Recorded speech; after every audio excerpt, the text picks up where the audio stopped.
Hi, I'm Daniel Likis, and welcome to Abstract Essay, where ideas take shape, thoughts find depth, and every conversation explores the art of thinking beyond the obvious. And today I have my special guest.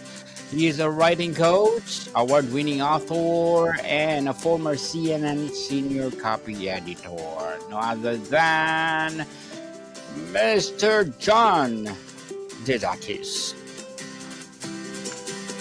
Welcome on Abstract Essay, Mr. John. And can you please introduce more about yourself? Hi, Daniel. It's good to be with you. I'm John Dedakis. I'm a manuscript editor, a writing coach, an author, and I'm coming to you from Baltimore, Maryland. Baltimore, Maryland, indeed. And Mr. John, thank you so much for sharing your knowledge and wisdom to the world. Yes. And today let's talk about your writing process. Tell us, as award-winning author, tell us what are your writing process, Mr. John? The writing process is fairly slipshod and haphazard. I actually, to a certain extent, probably the one discipline that I've got is that I journal every morning. Usually, I get up very early, pre-dawn, and write in my journal about the day before. And primarily, a journal is for me a great place to work things out. It's a way to examine my life. So a lot of it is just what happened. But then if something, I don't know, catches my interest or makes me wonder, why did I think that way? Why did I feel that way? Why did I say that? It gives me an opportunity to get sort of inner clarity.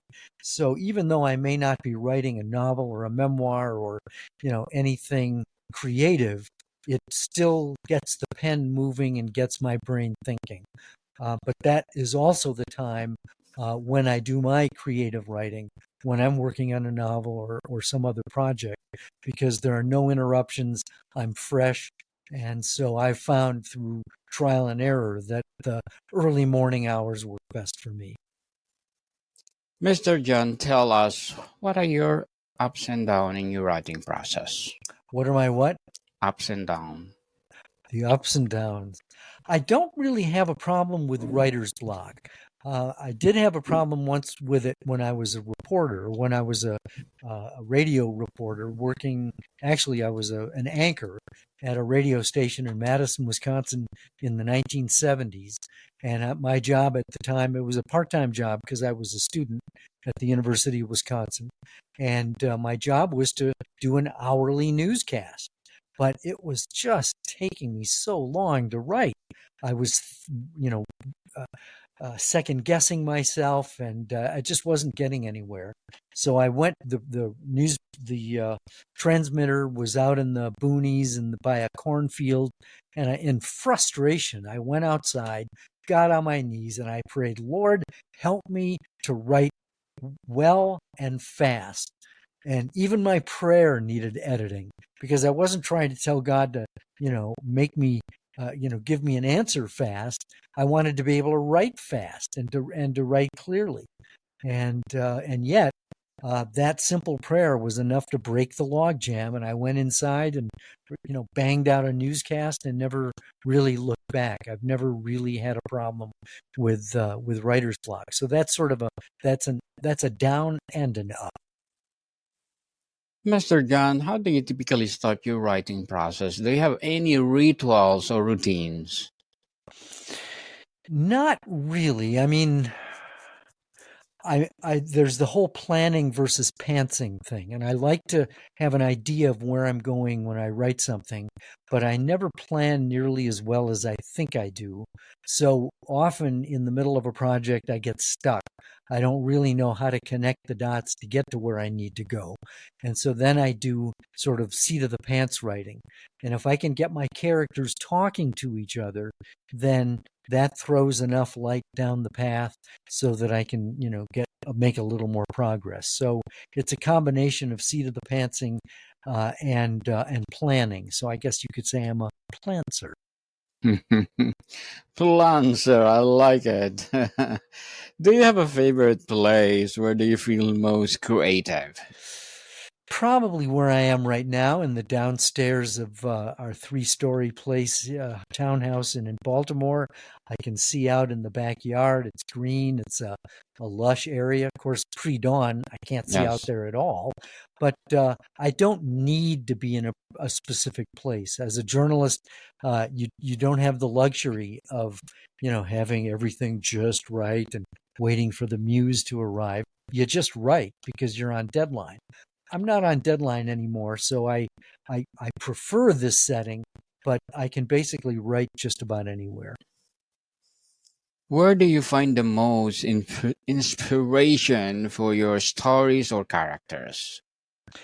I think a lot of the inspiration comes sort of inadvertently in the relationships that I forge with people. As anyone will tell you who's ever met me, I'm voraciously curious. So it won't be long before I'm asking you all kinds of questions about yourself. And one of the things I've discovered is that people like to talk about themselves. And so they Yes. tell me their stories. And what I've discovered is that when you're listening, you're learning. And when you're listening, you're basically filling up this reservoir of creativity that we all have. And by becoming more aware of the people and situations in your life, that I think is a great habit to cultivate to fuel that inner creativity. Mr. John, how do you develop your initial idea into a full fledged story? Primarily, I don't write ideas down. I used to do that in a notebook. I would write idea in all capital letters, and then I'd write, a thumbnail of what my idea was. And then maybe after a month, I'd go back and look. And more often than not, I'd forgotten what really the idea was. Whatever I'd written didn't really resonate. I'd forgotten what it was all about.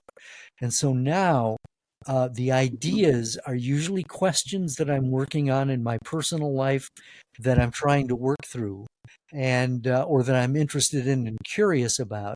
And those are the ideas that take root. I'm thinking about them all the time or frequently. I don't have to write them down because I'm ruminating about them. And so that's where usually the ideas come from something that's going on in my life and a question that I have that I'm trying to answer. Mr. John, have you ever abandoned project because it was not working? Or what made you decide to let it go? There was my fourth novel, Bullet in the Chamber, primarily is a response to my son's sudden heroin overdose death in 2011. And about 8 months after he died, I started writing the book. And I got about 6 chapters in, and I just had to stop because it was way too soon. And I went through grief counseling, and I didn't return to the project for another 2 years. And so, as it turns out, the idea stayed. I put aside the chapters, but once I had a better story to work with, the initial writing that I did, a lot of that still survives. So I guess you could say I put the project aside, changed it significantly, and then picked it up and resumed and reworked some of the original stuff that I had. Interesting, Mr. John. And do real life events or people ever influence your writing? They really do. And it's not a conscious thing. It's not like, every conversation I'm taking notes and, expecting it to show up in my book. It's just that yes, I definitely draw from, and I think this is probably true of any writer, draw from personal experience because you writing what you know it's unique to you. Artificial intelligence doesn't know your personal experiences. So artificial intelligence will only get you so far. And when it comes to creativity, it can't touch it because it doesn't know you. So yes, I definitely draw from personal experiences, but it's an unconscious thing as opposed to something I, overtly set out to do. Let's talk about your drafting and editing. Mr. John, how many drafts do you usually go through before considering piece complete? The first novel, Fast Track, went through 14 major revisions. And those revisions were based on times when I would share it with friends and people to get their feedback. And their feedback was invaluable.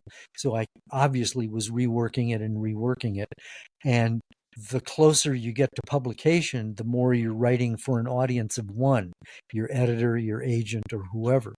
And so, that book went through 14 major revisions. I don't think any of the ones since have gone through that many. I think the most subsequent ones have gone through are somewhere between 8 and 10. A couple of novels have only gone through 3 drafts. So it really depends. But the first one took the longest time and required the most reworking.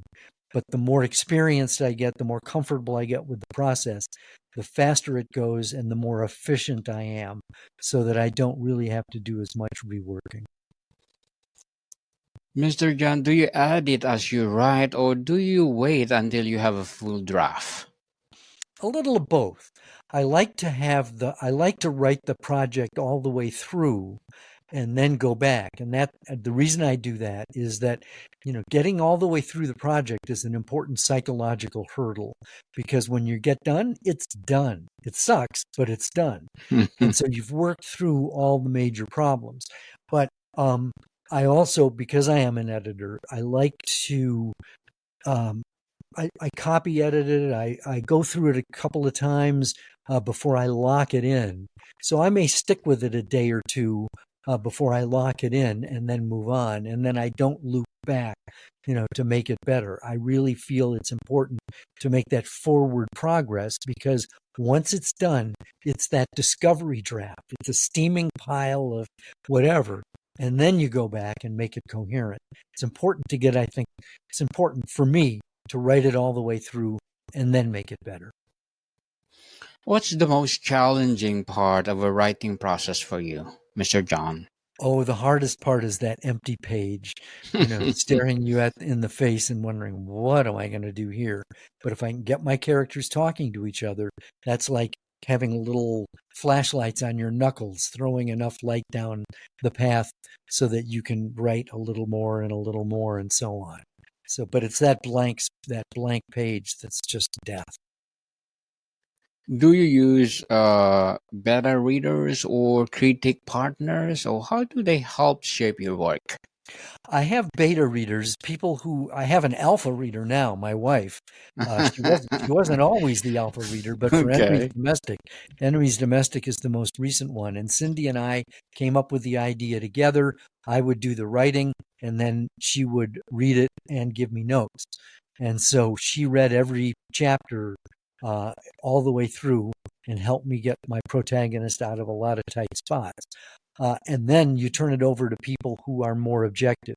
And there are a couple of people in my life who've been with me for 20 years or 15 years or 10 years. They've read several of the books and they know my writing, they know my character, and I know I can count on them to give me honest feedback. Beta readers, I think, are critical because they're objective and the good ones are honest. Definitely. How do you know when a piece is truly finished? Because it's as good as you can make it at the time. And I think there are a lot of people struggle with perfection, and they feel that it's it needs a little more work. And I feel that it's done when I'm pretty sure it's ready, and then you just let it go. It's never going to be perfect. Done is not the same as perfect. You're never going to find perfect. So, do it as best you can, and then start getting it out there. Mr. John, let's talk about the challenges and motivation. Was it the hardest thing you had to write and why? What was the hardest what? To write and why? Well, I mean, the hardest thing was to write about my son's death. I mean, it wasn't the book Bullet in the Chamber was not about him, but I used a lot of the collateral damage and the trauma surrounding when he went missing and was found dead. I used it as a subplot. So, to be honest, I basically cried the whole time I wrote it. And it was a catharsis. It was, I think, very therapeutic to be able to do that. I advise my writing students move toward the pain because we all have pain and loss in our lives, whether it's the loss of a loved one, a pet, a job, our innocence, health. And if we move toward the pain and mine it, I think that makes our writing more authentic and it'll resonate with more readers. How do you stay motivated during a long writing project, Mr. John? I think that it's the project itself that motivates me. It engages me. In fact, the hardest part is when a project is finished, because if I'm not careful and if I don't have something, that's big to go to next, I feel at loose ends. So it's the project itself that keeps me motivated. Indeed, the project itself. Have you ever struggled with self doubt in your writing, and how do you overcome it? Oh, that's a really good question, and I know a lot of people suffer from imposter syndrome. I don't have imposter syndrome because I think I am a strong writer, but I think I'm also realistic about who I am as a person. And I know there are people way better than I am as writers, but I also know, to be honest, that I'm better than other people. And so I'm in the middle somewhere. And I think that I'm not crippled by self-doubt. I have confidence, but I also recognize that I can learn from people and I can grow as a writer as well. So that's a delicate balance that one forms, but it can be a real crippler for a person to have self-doubt. I really feel that's a really major problem because there are a lot of good writers that I work with who do have self-doubt, and I really do my best to talk them out of it because I think that a person can take themselves out of the process prematurely by saying, "Oh, I'm suck. I'm no good. Nobody's going to care about this." And then they stop, and people will never realize how good you really are if you don't give it a chance to fly. So my advice is anybody who's suffering from self-doubt or imposter syndrome, I think that's an important, humbling thing to experience. But I really urge you not to let it cripple you and keep you from at least giving other people a chance to weigh in and help you get better, or to encourage you and say, this is really good. Yes, definitely. And Mr. John, as a writing coach, award-winning author, what are your short-term and long-term goals? Oh, well, the short-term goal is to finish editing the manuscripts that people have hired me to edit on time. I set deadlines for myself that I try to make realistic. There are two projects I'm working on now. I'm not under the gun. I still have given myself enough time. So those are the immediate things. Another thing I'm working on is I'm expanding my speaking business so that I can speak to more people, not just writers, but CEOs, associations, grief organizations, to inspire them, especially people who are struggling with grief, to use writing as a way to heal. So that's an immediate concern I'm working on, trying to reach more people. And in the back burner is book 7 in the Lark Chadwick series. I've got the idea. I've started writing. I think I've written about 6 chapters, and my wife has been my alpha reader. And then there's my memoir, which is finished, but Kensington Publishing is looking at it now. Haven't heard back from them for a while. That's not a good sign. So we'll see. That's a project that I really would like to get out there, but to a certain extent, it's beyond my control right now. Good luck to your goals, Mr. John, and looking forward for more success. And Thank what would be your piece of advice for those people out there want to be, of course, like you? you. Don't give up. Don't quit. Keep Yes. going. Don't give up. Don't give up, people. And try until you succeed. That's it. That's it. And don't lose hope, for Yes. sure. Yes. And can you please recommend a book or books that influence your journey? Probably the one that I think was most helpful was a book called The Weekend Writer by Robert Ray, R-A-Y. You can get it dirt cheap on Amazon. It's, I think, published by Writer's Digest. And that was a template that I used for the first two novels that I wrote. And it presumes that you have a life outside the writing life. You have another job, you have a family, and it gives you guidance, practical suggestions on how to craft a novel and get it done within 6 months to 9 or 10 months and actually start marketing it. It's very practical. The Weekend Novelist by Robert Ray. Thank you for that recommended book, Mr. John. And again, what is your piece of writing advice you wish to have received earlier? Oh, that's a good one. I wish I'd been encouraged earlier to write fiction. That Yes. was just never on the agenda. I kind of inspired myself to do it. So, yeah, the advice would have been, yeah, try this. Why not, right? Yeah. So, Mr. John, before we wrap up our discussion for today, I'm inviting you to please do listen to my other podcast, people. My other podcast, because my abstract essay is already in fifth season, abstract poetry in second season, and my book 101 review in fifth season too, comedy 101 in second season, and my food 101 in fifth season as well, geography 101 in fourth season, and my baby podcast Law 101 and mental health 101. Love letters. Do you ever sleep? That's what they told me. Are you sleeping? Love letters in the third season, and movie 101 review and music 101 in fourth season, and science 101 and sex 101 in its first season. Please listen to them wherever you listen your podcast. So, Mr. John, if you could change one thing about your writing process, what would it be? I think I would read more. I think I would read for pleasure more. Most of the reading I do is stuff that people hire me to read, and usually it needs work. And I love to read, and I'm starting to now get in the habit of reading for pleasure. And so many books, so little time. It's embarrassing. Yes, definitely. And tell us your latest book, Enemies Domestics. Latest book, Enemies Domestic. It came out July 4th, 2024. My protagonist, Lark Chadwick, is White House press secretary. She's pregnant. She's ambivalent about becoming a single mom. It's her first day on the job as White House press secretary. The first question she is asked in the daily briefing on live TV comes from a reporter with an agenda who asks, "Are you or are you not planning to abort your unborn child?"